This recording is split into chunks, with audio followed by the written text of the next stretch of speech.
ಎಲ್ಲರಿಗೂ ನಮಸ್ಕಾರ ರೀ. ಹೆಂಗದಿರಿ? ನಾನು ಶ್ವೇತಾ. ಜಗತ್ನ್ಯಾಗ ನಡೆದಿರೋ ಸುದ್ದಿನ ನಮ್ಮ ಉತ್ತರ ಕರ್ನಾಟಕ ಭಾಷಾದಾಗ ಹೇಳಲಿಕ್ ಬಂದೀನಿ. ಮಸ್ತ್ ಚಾ ಕುಡ್ಕೋತ ಖಡಕ್ ಮಿರ್ಚಿ ಮಂಡಕ್ಕಿ ನೋಡಿ ಸುಮ್ ಕುಂದ್ರಬೇಡ್ರಿ. ಮತ್ತ ನಮ್ಮೆಲ್ಲಾ ವಿಡಿಯೋಸ್ಗಳನ್ನ ಲೈಕ್ ಮಾಡ್ರಿ. ನಿಮ್ಗೇನ್ ಅನಿಸ್ತದ ಕಮೆಂಟ್ ಮಾಡ್ರಿ. ನಿಮಗ್ ಗೊತ್ತಿದ್ದವ್ರಿಗೆಲ್ಲ ಶೇರ್ ಮಾಡ್ರಿ. ಇನ್ನು ನಮ್ಮ TV Vikrama digital channel subscribe ಮಾಡೋದಂತೂ ನೆನಪು ಹಾರ್ಬೇಡ್ರಿ. ಇವತ್ತಿನ ಮಿರ್ಚಿ ಮಂಡಕ್ಕಿದಾಗ ನಾ ಯಾರಿಗೂ ಮಿರ್ಚಿ ಅಂತ ಖಾರವಾದ ಮಾತಾಡೋದಿಲ್ರಿ. ಯಾರ ಸಲುವಾಗಿನೂ ಮಂಡಕ್ಕಿ ಕೊಟ್ಟುವಂತ ಪ್ರೋಗ್ರಾಮೇ ಇಲ್ಲ ನೋಡ್ರಿ. ಇವತ್ತು ಆಕ್ಚುಲ್ ಆಗಿ ಹೇಳ್ಬೇಕಂದ್ರೆ ನನಗೆ ಹೆಚ್ಚಿಗೆ ಮಾತೇ ಇಲ್ಲ. ನಾ ಒಂಥರ ಮೂಕ ಪ್ರೇಕ್ಷಕಿ. ಅಂತದ್ ಏನಾಯ್ತಂತ ಕೇಳ್ತೀರಾ? ನೋಡ್ರಿ, CM ಸಿದ್ದರಾಮಯ್ಯನವರು, ನಮ್ಮ ರಾಜ್ಯದ ಸನ್ಮಾನ್ಯ ಮುಖ್ಯಮಂತ್ರಿ ಆಗಿರುವಂತಹ ಸಿದ್ದರಾಮಯ್ಯನವರ ಒಂದೊಂದು ಮಾತು, ಒಂದೊಂದು ದೃಶ್ಯಗಳನ್ನ ನೀವು ನೋಡ್ಲಿಕ್ಕತ್ರ ನಿಮ್ಗೆ ಅರ್ಥ ಆಗ್ಬಿಡ್ತದ. ನನ್ನ ಕೆಲಸ ಇವತ್ತು ಅವರು ಹಗುರ ಮಾಡಿಬಿಟ್ಟಾರ. ತಮ್ಮ ನಡೆ ನುಡಿ ಬಗ್ಗೆ ನಾನು ವ್ಯಾಖ್ಯಾನ ಹೇಳುದೇ ಬೇಕಾಗಿಲ್ಲ, ಅವರೇ ಸ್ಪಷ್ಟನೆ ಕೊಟ್ಟಾರ. ಎಲ್ಲಕ್ಕಿಂತ ಮೊದಲು ಈ ಪಾಕಿಸ್ತಾನದ ವಿರುದ್ಧ ಯುದ್ಧ ಮಾಡುವ ಅಗತ್ಯ ಇಲ್ಲ ಅಂತ ಹೇಳಿ ಏನ್ ವೈರಲ್ ಆಗ್ಬಿಟ್ರಲ್ಲ, ಅದಕ್ಕ ಅವ್ರ ಮಾತಲ್ಲೇ ಸ್ಪಷ್ಟನೆಯನ್ನ ಕೇಳ್ಬಿಟ್ರು ಒಂದ್ಸಲ. ಯಾರೇ ಪಾಕಿಸ್ತಾನ ಪರ ಮಾತಾಡಿದ್ರೆ ಅದು ತಪ್ಪು, ಅದು ದೇಶದ್ರೋಹ. ಗೊತ್ತಾಯ್ತಲ್ಲ?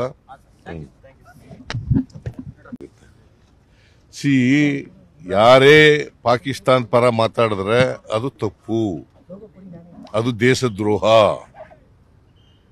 ಗೊತ್ತಾಯ್ತಲ್ಲ? ತಗೊಳ್ರಿ, ದೇಶ ದ್ರೋಹ ಆದ್ರೇನು ಮತ್ತಿನ್ಯಾದ್ರೇನು, ಒಟ್ಟನ್ಯಾಗ ಭಾರತದಾಗ್ನು ಟ್ರೆಂಡಿಂಗ್, ಪಾಕಿಸ್ತಾನದಾಗ್ನು ಟ್ರೆಂಡಿಂಗ್ ಅದಾರ. ಅದಕ್ಕ ಹಿಗ್ನ್ಯಾಗ ಹಾಡುದೇನೋ ಕುಣಿಯುದೇನೋ ಎಲ್ಲೆಲ್ಲೂ ನಾನೇ ಅಂತ ಹೇಳಿ ಕುಣಿಲಿಕತ್ತಾರ.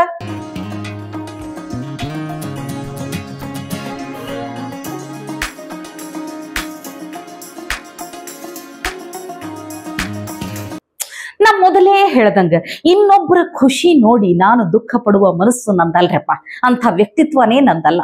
ಅದಕ್ಕ ಹೇಳಲಿಕತ್ತೀನಿ, ನಾ ಇವತ್ತು ಯಾರಿಗೂ ಖಾರವಾಗಿ ಮಾತಾಡೋದಿಲ್ಲ ಅಂತ ಹೇಳಿ.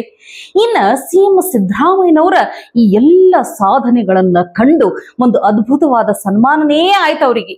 ಅದನ್ನ ನೋಡಿ ಜಮೀರ್ ಸಾಹೇಬ್ರು ಎಷ್ಟು ಎಮೋಷನಲ್ ಆದ್ರ ಗೊತ್ತಾ?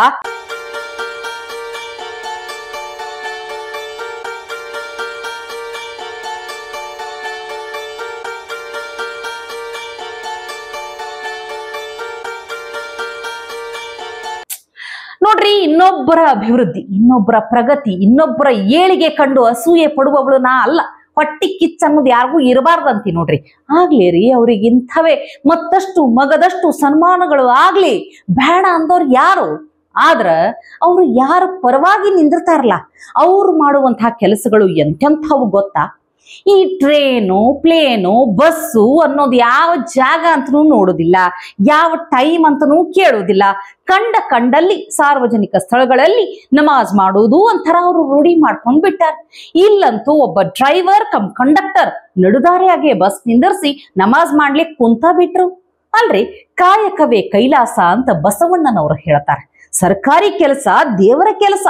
ನೋಡ್ರಿ, ನಮ್ಮ ಕರ್ತವ್ಯನ ನಾವು ಕರೆಕ್ಟ್ ಆಗಿ ನಿಭಾಯಿಸಿ ಇನ್ನೊಬ್ಬರ ಬಗ್ಗೆ ಕೆಟ್ಟದ್ದನ್ನ ಆಶಿಸದೆ ಬಯಸದೆ ಎಲ್ಲರಿಗೂ ಒಳ್ಳೇದನ್ನೇ ಮಾಡಿದ್ರೆ ಅದೇ ನಿಜವಾದ ಪೂಜೆ ಅಂತ ನಂಬಿ ನೋಡ್ರಪ್ಪ.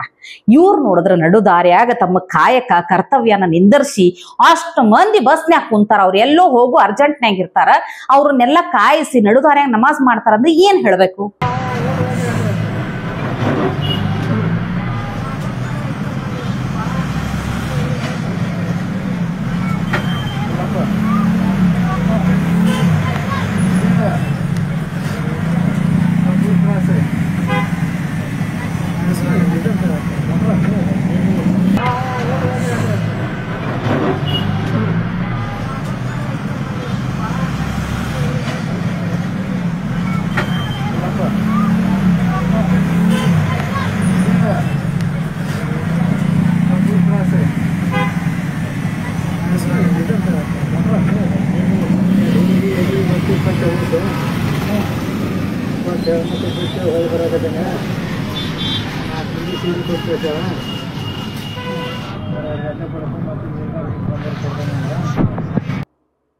ಬೇಡ ಬಿಡ್ರಿ, ಅವ್ರಿಗೆ ಭಕ್ತಿನೇ ಬಹಳ ಮುಖ್ಯ ಅಂದ್ರ ರಜೆ ಹಾಕಿ ತಮ್ಮ ಮನ್ಯಾಗೋ ಮಸೀದಿಗೋ ಹೋಗಿ ನಮಾಜ್ ಮಾಡ್ಕೋತ ಕುಂದರ್ಲಿ.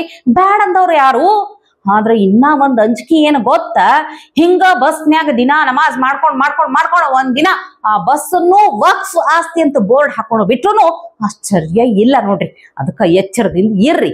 ನಾ ಯಾವಾಗ್ಲೂ ಹೇಳ್ತೀನ್ರಿ, ಒಂದು ಸಮುದಾಯದಾಗ ಅಂಥವ್ರು ಇರ್ತಾರ, ಇಂಥವ್ರು ಇರ್ತಾರ. ಅಂದ್ರ ಒಳ್ಳೆಯವರು ಇರ್ತಾರ, ಕೆಟ್ಟವರು ಇರ್ತಾರ, ಚಲೋ ಅನ್ನೋರು ಇರ್ತಾರ ಅನ್ಲಿಕ್ಕೆ ಇಲ್ಲೊಬ್ಬ ಮುಸ್ಲಿಂ ಹೆಣ್ಮಗಳು ಸಾಕ್ಷಿ ನೋಡ್ರಪ್ಪ. ಪಹಲ್ಗಾಮ್ ದಾಳಿಯಿಂದ ನೊಂದಿರುವಂತಹ ಗಾಜಿಯಾಬಾದ್ನ ಮುಸ್ಲಿಂ ಹೆಣ್ಮಗಳು ಒಬ್ರು ಹಿಂದೂ ಧರ್ಮನ ಅಳವಡಿಸಿಕೊಂಡಾರ. ಯಾಕಂತ ಹೇಳ್ತೀನಿ ಕೇಳ್ರಿ. ಹಿಂದೂ ರಕ್ಷಾ ದಳದ ಬೆಂಬಲನ ತಗೊಂಡು ನೇಹಾ ಖಾನ್ ಅನ್ನುವಂಥವರು ಈ ಎಲ್ಲ ಆಚರಣೆಗಳ ಮೂಲಕ ಸನಾತನ ಧರ್ಮನ ಅಳವಡಿಸಿಕೊಂಡಾರ. ಯಾಕಂತ ಹೇಳ್ತೀನಿ ಕೇಳ್ರಿ. ನಾನು ಹಿಂದೂ ಧರ್ಮದಾಗ ಶಾಂತಿಯನ್ನ ಕಂಡುಕೊಂಡೀನಿ, ಭಾವನಾತ್ಮಕ ಕ್ಷೋಭೆ ಇಸ್ಲಾಮನ್ನ ತೊರೆದು ಸನಾತನ ಧರ್ಮನ ಅಳವಡಿಸಿಕೊಳ್ಳಿಕ್ಕೆ ನನಗೆ ಪ್ರೇರೇಪಣೆ ಆಯ್ತು ಅಂತ ನಿರ್ಧಾರ ಮಾಡ್ಯಾರಂತ. ಹಿಂಗಾಗಿ ಹಿಂದೂ ಧರ್ಮನ ಅಳವಡಿಸಿಕೊಳ್ಳಿಕತ್ತಾರಂತ. ನೋಡ್ರಿ, ಈ ತರ ಇರ್ತಾರಪ್ಪ. ಹಿಂಗನೂ ಒಂದು ಬದಲಾವಣೆ ಆಗ್ತಾವಲ್ಲ, ಅದು ಬಹಳ ಖುಷಿ ಅನಿಸ್ತದ. ಇನ್ನು ಮತ್ತೊಂದು ಕಡೆಗೆ ಬಹಳ ಸೀರಿಯಸ್ ಆದ ಸುದ್ದಿ.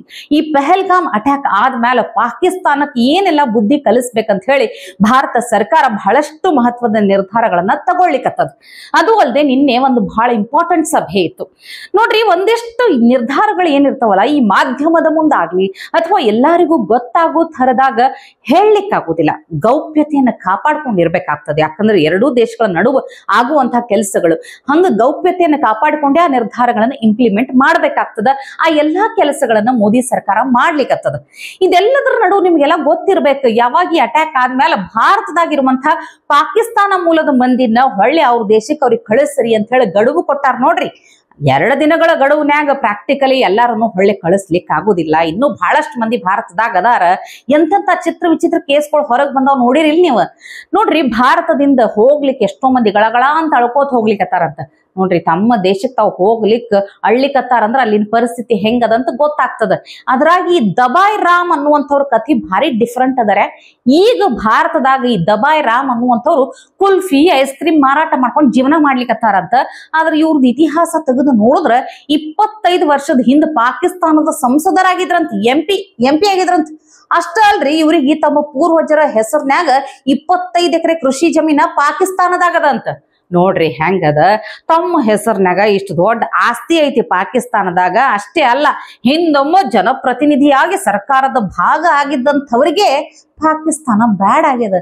ಭಾರತದಾಗೆ ಇದ್ರು ಕುಲ್ಫಿ ಐಸ್ ಕ್ರೀಮ್ ಮಾರಾಟ ಮಾಡ್ಕೊಂಡು ಜೀವನ ಮಾಡಿದ್ರು ಭಾರತದಾಗೆ ನೆಮ್ಮದಿ ಅದ ಅಂತ ಹೇಳಿ ಇಲ್ಲಿನ ಸಿಟಿಜನ್ಶಿಪ್ ತಗೊಳ್ಲಿಕ್ಕೆ ಕಾಯ್ಲಿಕ್ಕತ್ತಾರಂತ. ಪಾಪ ನೋಡ್ರಪ್ಪ, ಪಾಕಿಸ್ತಾನಕ್ಕೆ ತಮ್ಮ ದೇಶಕ್ಕೆ ಹುಟ್ಟಿ ಬೆಳೆದಂತಹ ದೇಶಕ್ಕೆ ತಾವೇ ಹೋಗ್ಲಿಕ್ಕೆ ಅಳ್ಳಿಕತ್ತಾರ. ಎಂಥ ಪರಿಸ್ಥಿತಿ ಅದ ಅಲ್ಲಿ ಇಮ್ಯಾಜಿನ್ ಮಾಡಬಹುದು. ಅಂಥದ್ರಾಗ ಅಲ್ಲಿ ಯಾಕೋ ಒಂದಷ್ಟು ಸಾಫ್ಟ್ ಕಾರ್ನರ್, ಅದ್ರ ಮೇಲೆ ಪ್ರೇಮ ತೋರಿಸುವಂತ ವ್ಯಕ್ತಿಗಳು ಇಲ್ಲಿ ಇರ್ತಾರಲ್ಲ, ಅದ ದುರಂತ ಅಂತ ಅನಿಸ್ತೈತಿ ನೋಡ್ರಪ್ಪ. ಇವತ್ತಿಗೆ ಸುದ್ದಿ ಸಾಕಲ್ಲ, ನಾಳೆ ಇಂಥವೇ ಮತ್ತೊಂದಷ್ಟು ಸುದ್ದಿ ತರ್ತೀನಿ. ಚಹಾ ಇಟ್ಕೊಂಡು ಮಿರ್ಚಿ ಮಂಡಕ್ಕಿ ನೋಡ್ಲಿಕ್ಕೆ ಕಾಯ್ಕೊಂಡಿರ್ರಿ. ಟಿವಿ ವಿಕ್ರಮ, ದೇಶ ನಿಮ್ಮ ಕೈಯಲ್ಲಿ. ಈ ಕಾರ್ಯಕ್ರಮ ನಿಮಗೆ ಇಷ್ಟ ಆಗಿದ್ದಲ್ಲಿ ಲೈಕ್, ಶೇರ್ ಹಾಗೂ ಕಮೆಂಟ್ ಮಾಡಿ. ಟಿವಿ ವಿಕ್ರಮದ ಕಾರ್ಯಕ್ರಮಗಳನ್ನು ನಿರಂತರವಾಗಿ ವೀಕ್ಷಿಸಲು ಸಬ್ಸ್ಕ್ರೈಬ್ ಮಾಡಿ, ಬೆಲ್ ಐಕನ್ ಒತ್ತಿ.